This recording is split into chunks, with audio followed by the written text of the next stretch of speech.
अस्सलाम वालेकुम नाज़रीन, आप देख रहे हैं प्रोग्राम पुकार और मैं हूं आपके साथ अनीला ज़का। नाज़रीन, इस वक्त मैं हंजरवाल में मौजूद हूं। यहां पर डबल मर्डर किया गया। जी हां, एक 16 साल और एक शायद उससे कुछ ही बड़ा, दो सगे भाइयों को बेदर्दी से कत्ल किया गया। वो कातिल कोई और नहीं, इनका अपना जानने वाला था। मेरे साथ वो बेबस वालिद मौजूद हैं जिनके सामने उनके बेटे कत्ल कर दिए गए और वो शायद उस वक्त कुछ ना कर पाए। वो कातिल क्यों इनसे बदला लेना चाहता था, मामला क्या था, हम इन्हीं से बात करने की कोशिश करते हैं। अस्सलाम वालेकुम जी। सबसे पहले तो जी मेरे इदारे की तरफ से, मेरी टीम की तरफ से, तमाम देखने वालों की तरफ से हमें दिली हमदर्दी है आपके साथ। आपके बेटे वापस तो ला के हम नहीं दे सकते, लेकिन हम कोशिश कर सकते हैं कि वो लोग जिन्होंने ये जुल्म ढाया है उनका मकरू चेहरा छुपा ना रह सके, आपके दोनों बेटों को इंसाफ मिल सके। और मेरा ख्याल है कि कुल कायनात भी आपके दो बेटे थे। जी सर, दो। इसके अलावा बेटा नहीं है आपका कोई भी? 5 बेटियां थी, 2 बेटे थे। 2 बेटे थे आपके दोनों बाजू थे और अभी दोनों कम सिन थे। जी, 18 से कम थे, मासूम थे अभी। ये जुल्म ढाने की वजह क्या थी? आपके बेटों की कोई लड़ाई झगड़ा चल रहा था, क्या मामला क्या था? नहीं, बच्चों का कोई लड़ाई झगड़ा, ना हमारा ना बच्चों का कोई लड़ाई झगड़ा नहीं था, किसी किस्म का भी। क्या इशू क्या था? बात शुरू कैसे हुई? मुझे पता है आपके लिए लफ्ज मुश्किल है बयान करने, लफ्ज जगमगाएंगे, लेकिन ये सोच लीजिएगा कि आपके अल्फाज आपके बेटों के लिए इंसाफ बनेंगे। इंसाफ तो चाहिए ना, हम आपके साथ हैं। इंसाफ तो चाहिए, लेकिन इस पाकिस्तान में इंसाफ कहाँ मिलता है? आप यकीन रखें, जरूर मिलता है। हमारे प्रोग्राम के तवसत से अभी तक मैंने जितने केसेस हाईलाइट किए हैं, उन्हें इंसाफ जिस हद तक उन्होंने खुद चाहा है, जहां मुद्दई खुद बैठा वो एक अलग बात है, जिस हद तक उन्होंने इंसाफ खुद चाहा है उन्हें जरूर मिला है। तो मैं यकीन दहानी कराती हूँ कि मैं पूरी कोशिश करूंगी आपकी आवाज़ बन के, ताकि वो लोग किसी भी एंगल से कोई नरमी ना ले सके।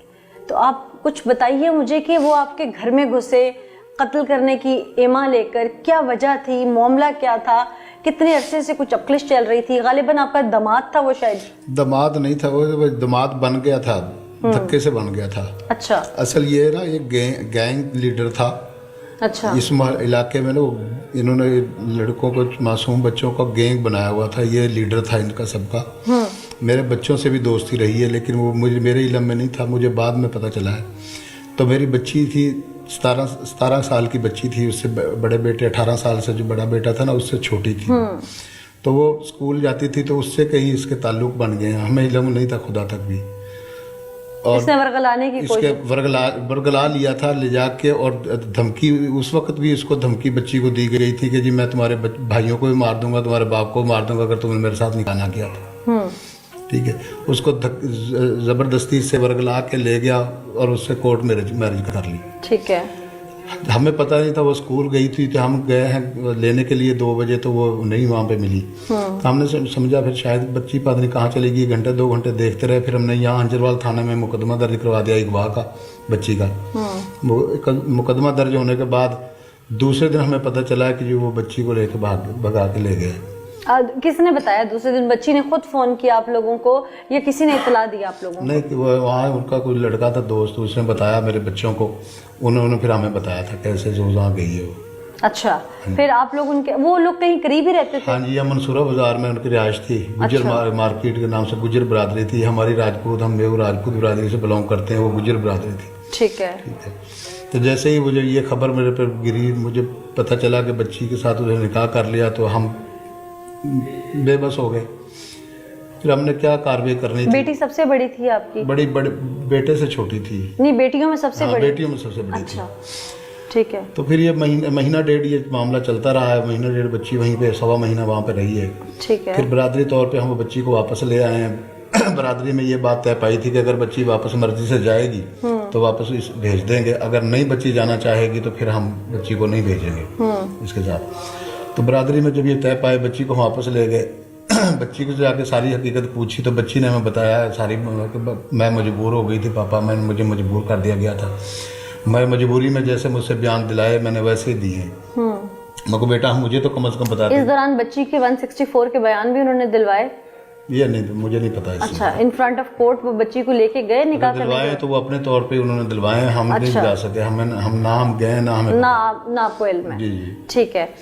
तो जैसे ही फिर बच्ची वापस आई, 10-12 दिन रही है बच्ची हमारे पास। बच्ची ने रोक के मेरे पैरों में पकड़ के माफ़ी मांगी, कह रहा पापा मुझसे गलती हो गई, मैं माफ़ कर दे, अब मैं नहीं जाना चाहती। और झूठ बोले, उसे बड़ा बड़ा वो दिया जी मैं फलाने SP का बेटा हूँ, मैं फलाना का बेटा हूँ। वो बच्ची को ऐसे ऐसे धमकियाँ दे के लेके गया। और था वो एक कैरी डब्बा चलाने वाला जो पिक एंड ड्रॉप करता है स्कूल में, कई बच्चों को पिक एंड ड्रॉप उसका वालिद करता था वो उसका बेटा। पहले वो धोखा किया, मेरी बच्ची के साथ धोखा किया। अब आपके घर की इज्जत को दागदार हाँ किया। जी, दागदार किया। मेरी इज्जत से पहले खेला, बच्ची की इज्जत से खेलने के बाद फिर उसने अब इतना बड़ा वो कर दिया जिसकी अब नहीं, अभी आप बच्ची निकाह में वापस नहीं जाना चाहती तो आप मेरी कोई अलहदगी ले लें। हाँ जी, बच्ची ने खुद जाके मेरे साथ अदालत में वो क्या कहते हैं उसको, खुला का दावा किया था जी। खुला लिए, खुला हो गई थी। ये 9 तारीख को वक़ुआ हुआ है, 18 तारीख को खुला हो गई थी पिछले महीने की। नहीं, बच्ची 1 माह वहाँ रही, 9 तारीख को बच्ची आप लोगों के पास आई। 9 तारीख को नहीं आई, 1 महीना वहाँ पे रही, फिर हमारे पास आ गई। 9 तारीख को तो मेरे बच्चों को कत्ल किया उसने। अच्छा, खुला उसके भी 8-10 दिन बाद हुई है? उससे महीना पहले खुला हुआ, महीना पहले 18 को खुला हुई है, तो अगले 9 को जाके अगले महीने की दिसंबर की 9 को फिर उसने ये काम। अच्छा, खुला ले ली। दिसंबर की 18 तारीख को खुला होगी, डिग्री होगी खुला। तो खुला का पहला नोटिस उस तक गया, उसने तब आगे हरकत नहीं की। दूसरा गया, तब ने की। वकील का नोटिस गया, 3000 सब कुछ हुआ और उसने नहीं किया, वो खामोश रहा। हाँ जी। ठीक है। बच्ची आपके पास क्या 3 माह से मौजूद थी यहाँ घर में? हाँ जी, 2 माह से। 2 माह से। 2 माह के अंदर आपके वकील ने तारीखें जो है उसकी हाँ जी करके और खुला के डिग्री, खुला डिग्री हो गया केस। हाँ जी। अच्छा, फिर तो जब खुला डिग्री हुई है तो बच्ची का क्या टेलीफोनिक राब्ता हुआ इस दौरान अपने सो कॉल्ड शौहर से? नहीं, कोई नहीं हुआ। नहीं, उन्होंने भी कोई कांटेक्ट करने की? हाँ, वो धमकियां देते रहे। कभी चाचे ने फोन करवा दिया था, कभी बाप से फोन करवा देता था, कभी किसी से फोन करवा देता था, कभी खुद कर देता था मेरे बच्चों के नंबर पर। धमकियां देता रहता है, अगर तुमने बच्ची, या तो इसको मार दो बच्ची को, नहीं तो हमने इसको छोड़ना नहीं है, ये वो ऐसे धमकियां देता था। और चाचे ने तो यहाँ तक धमकी दी है कि जी या तो बच्ची को मार दोगे तो ठीक है, या इसको मार दो। मैंने कहा हम भाई लड़ाई नहीं चाहते, इसलिए तो हम बरादरी तौर पे किया है। हम नहीं तो हम जिस वक्त इसे इज्जत से खेला है, हम कोई एक्शन कोई लिया, हम किसी के पास गए, हमने तो वो जो पहले FIR करवाई थी वो भी हमने वापस कर ले ली। ठीक है, हम तो ये बात बढ़ाना नहीं चाहते। जब बच्ची नहीं जाना चाह रही थी, जैसे तो हमारा हक था ना अपनी बेटी का साथ देते। जब उसने ना आपकी बेटी जब आपके पास वापस आई तो अमूमन क्या होता है कि पेरेंट्स सोचा करते हैं या बच्ची को ज़दोकोब करते हैं, तशद्दुद करते हैं। कभी क्या ऐसा आपके घर में उस बच्ची के साथ हुआ? बिल्कुल भी नहीं हुआ, किसी किस्म का भी। उसको किसी ने उंगली तक नहीं लगाई। ठीक। और अभी आपकी जो बेटी है वो स्कूल जा रही है या पढ़ रही है दोबारा? नहीं, वो अभी यहाँ पे नहीं है, वो अपने नानों के घर गई हुई है पत्तों की। अच्छा, ठीक है। वो इस इंसिडेंट के बाद भाइयों को पता। अच्छा, ये तो फिर मैं आपसे बाद में बात करूंगी इस टॉपिक पे। तो मुझे ये बताइएगा कि 18 को डिग्री हो गई, फिर 18 के बाद तकरीबन लगभग 20 दिन के बाद वो आपके घर में घुसा, वो आपका मतलब जिसने साबका दामाद सो कॉल्ड जिसको कह लें, जिसने निकाह किया आपकी बेटी से, बाद में डिग्री हो गया केस, वो फिर शख्स 20 दिन गुजरने के बाद हमने यही समझा कि बात खत्म हो गई है। ठीक है, ठीक है। हमें सोच भी नहीं थी कि ऐसा होगा। फिर एक दिन उसने अपने चाचा को भेजा, हमने उसको भी यही बताया कि भाई हम ये जब बच्ची नहीं जाना चाहती तो हम धक्के से कैसे ज़बरदस्ती भेज दें। ठीक है। जैसे ही वो फिर 20 दिन बाद उसने वो गया चाचा, उसी दिन का वाक़या जिस दिन उसका चाचा गया था वहाँ से मेरे पास से। वो आया तकरीबन 7 शाम को 7 साढ़े 7 बजे और 9:45 बजे उसने वो कुआ कर दिया। वो खुद आया था? हाँ जी।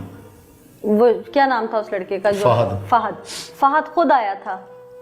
फहद पहले उसका चचा आया था, बाद में जब उसने वकुआ करने के लिए पूछ रही, फहद खुद आया था। आपकी बेटी के को उसने आपकी बेटी को देखा कि आपकी बेटी के आमने सामने नहीं हुई? वो असल ना मेरी दुकान है नीचे घर के। ठीक है। मैं और मेरा बड़ा बेटा दुकान पे थे, दोनों वहाँ पे। ठीक है। तो उसका जब चाचा ने बताया कि दोनों बाप बेटे हैं दुकान पे, तो वो आया हम दोनों के लिए था। ठीक है। ठीक है। इत्तेफाकन छोटा बच्चा वही 16 साल का था, जो वो अकेडमी से आया, उसने मुझे आके सलाम बुलाया, कह रहा पापा आपने मोटर चला दे। मैं वॉशरूम करने ऊपर गया हूँ, फिर वापस आ गया हूँ मैं। लेकिन वो 2 दुकानें इकट्ठी, मैं उरली दुकान में अपनी दूसरी दुकान में बैठा हूँ। जैसे ही वो आया वगैरह तो और दोनों बच्चे वहाँ पर दुकान पे मौजूद थे। तो जैसे वो आया, आते ही जो उसने शोर डाला है, बच्चों को किया ना कि जी मेरी बीवी को तुमने ज़बरदस्ती रखा हुआ है, मैं तुम्हें इसका मज़ा चखाऊंगा, ये वो, उसने तो आया आते ही ये बातें करके फ़ौरन बच्चों को हिट कर दिया। कहाँ फायर लगे?